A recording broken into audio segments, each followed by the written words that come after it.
یہاں پہ میں ایک بات کلیئر کر دوں.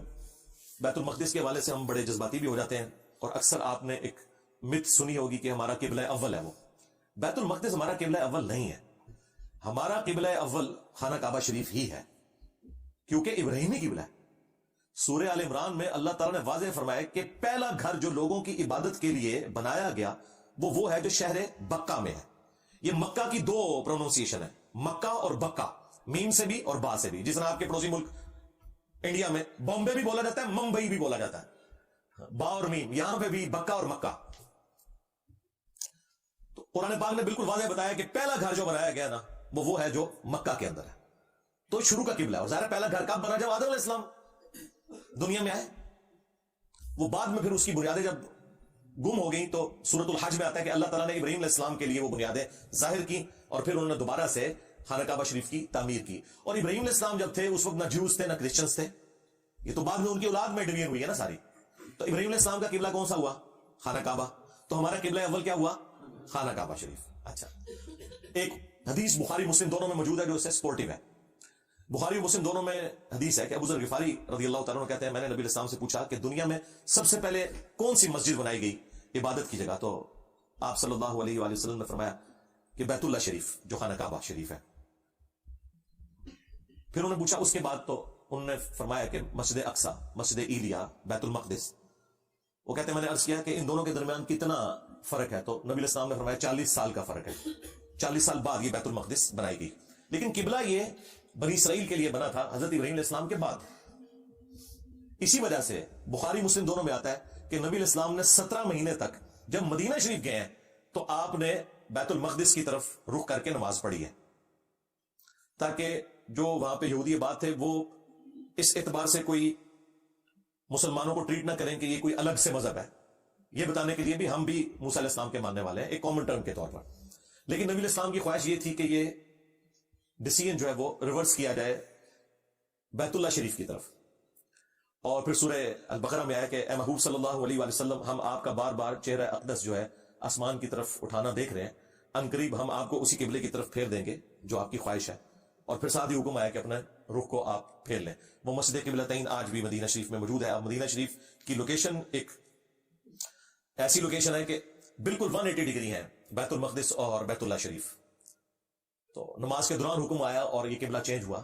مسجد قبلتین میں باقاعدہ بیت المقدس کی طرف بھی ایک محراب انہوں نے اوپر والے پورشن میں بنائی ہوئی ہے نشانی کے طور پہ، اور آج تو ظاہر ہے وہ قبلہ رخ ہے. تو یہ حکم نازل ہوا اور واپس دینی قبلہ ہمارا نماز کا وہ ابراہیمی قبلہ بن گیا. اور اس کا ذکر بھی سورۃ البقرہ میں آتا ہے کہ یہ ہم نے اس لیے کیا کہ تاکہ اہل کتاب کو تمہارے خلاف کوئی حجت نہ مل جائے.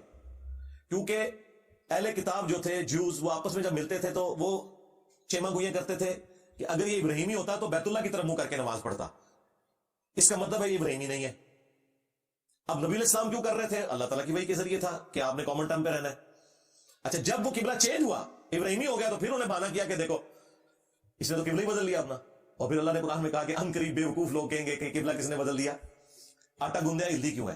یعنی یہ وسوسے شیطان کے اتنے برے ہیں کہ ان کو اللہ تعالیٰ بھی ایک خاص حد تک ایڈریس کرے گا. اللہ تعالیٰ نے بھی اس میں فرمایا کہ ابھی بھی لوگ بولیں گے، لیکن اس کا حال یہ ہے کہ اب چھوڑ دو اس کو. اب کیا کریں؟ ایک طرف اگر ابراہیمی قبلہ کرتے ہیں تو کہتے ہیں یہ ہمارا قبلہ انہوں نے چھوڑ دیا، اور اگر ان کے قبلے کی طرف منہ کرتے ہیں تو پھر کہتے ہیں اچھا ابراہیمی ہوتا تو اس طرف کرتا. اب درمیان میں نیا قبلہ تو نہیں کو بنایا جا سکتا تھا. بہرحال وہ ایک اعتراض کا تو جواب دے دیا گیا، دوسرے کو کہا کہ بھائی ویل لیفٹ کرو، چھوڑو، دفع کرو، ہر بات کا جواب نہیں دینا ہوتا. اور وہ پھر ہمارا قبلہ آخر بن گیا. لہذا بیت اللہ شریف ہمارا قبلہ اول ہے، بیت المقدس ہمارا قبلہ اوسط ہے، درمیان والا قبلہ 17 مہینے کے لیے. اور ہمارا قبلہ آخر کون سا ہے؟ بیت اللہ شریف. اول و آخر بیت اللہ شریف ہی ہے، اور یہ درمیان میں کچھ عرصے کے لیے یہ تھا. لیکن حرم آج بھی ہے. وہ بخاری مسلم دونوں میں حدیث ہے کہ 3 مساجد کے علاوہ کسی اور جگہ کے لیے ایکسٹرا آرڈنری ثواب کی نیت سے سفر نہیں کرنا مساجد کے پوائنٹ آف ویو سے. ویسے تو آپ کسی بھی دینی سفر پہ جا سکتے ہیں. وہ تو بخاری مسلم میں یہاں تک آیا کہ جو شخص علم حاصل کرنے کے لیے کسی راستے پہ چلتا ہے تو اللہ تعالیٰ اس کے لیے جنت کا راستہ آسان کر دیتا ہے. لیکن یہاں پہ مسجد کے پوائنٹ آف ویو سے بات ہو رہی ہے کہ مسجدیں 3 ہی ہیں حرم، جن کی طرف آپ اونٹوں کے کجاوے کسیں گے یا سواری کے لیے سوار ہو کر آپ وہاں جائیں گے ایکسٹرا آرڈنری ثواب کی نیت سے کہ وہاں پہ زیادہ ثواب ملتا ہے. وہ ہے بیت اللہ شریف، بیت المقدس اور مسجد نبوی شریف. یہ 3 مسلمانوں کے حرم ہیں. اس اعتبار سے ظاہر ہے کہ ہمارے لیے وہ حرم ہے، وہ اس میں کوئی شک نہیں ہے. اس وقت پریکٹیکلی اگر آپ ایریل ویو دیکھیں نا اس کا، اس پہاڑی کا جس کے اوپر یہ پورا ایک حرم والا پورشن ہے، اسے یہودی بھی حرم ہی کہتے ہیں، تو سپوز وہ اس طریقے سے آپ دیکھیں تو یہ ریکٹینگولر شیپ میں ہے. اگر یہ والی سائڈ جو ہے نا آپ اسے مسجد اقصی تصور کر لیں کہ یہاں پہ مسجد اقصی ہے جو کہ بیت اللہ شریف کے رخ بنی ہوئی ہے، تو اس کی اس والی دیوار کے سائڈ کے اوپر وہ دیواریں گری آتی ہے، ویلنگ وال، جو ایک ہی دیوار بچی ہوئی ہے جو ہیکل سلیمانی توڑ دیا تھا ٹائٹس نے. اور بالکل اس کی اپوزٹ سائڈ کے اوپر وہ ڈوم آف دا راک ہے، گولڈن ڈوم، جہاں سے نبی اسلام جس چٹان سے معراج پہ تشریف لے گئے تھے، جسے اکثر لوگ مسجد اقصی سمجھتے ہیں. گولڈن ڈوم کو مسجد اقصی نہیں، مسجد اقصی کا گنبد جو ہے وہ گرین کلر کا ہے اور تھوڑا چھوٹا ہے.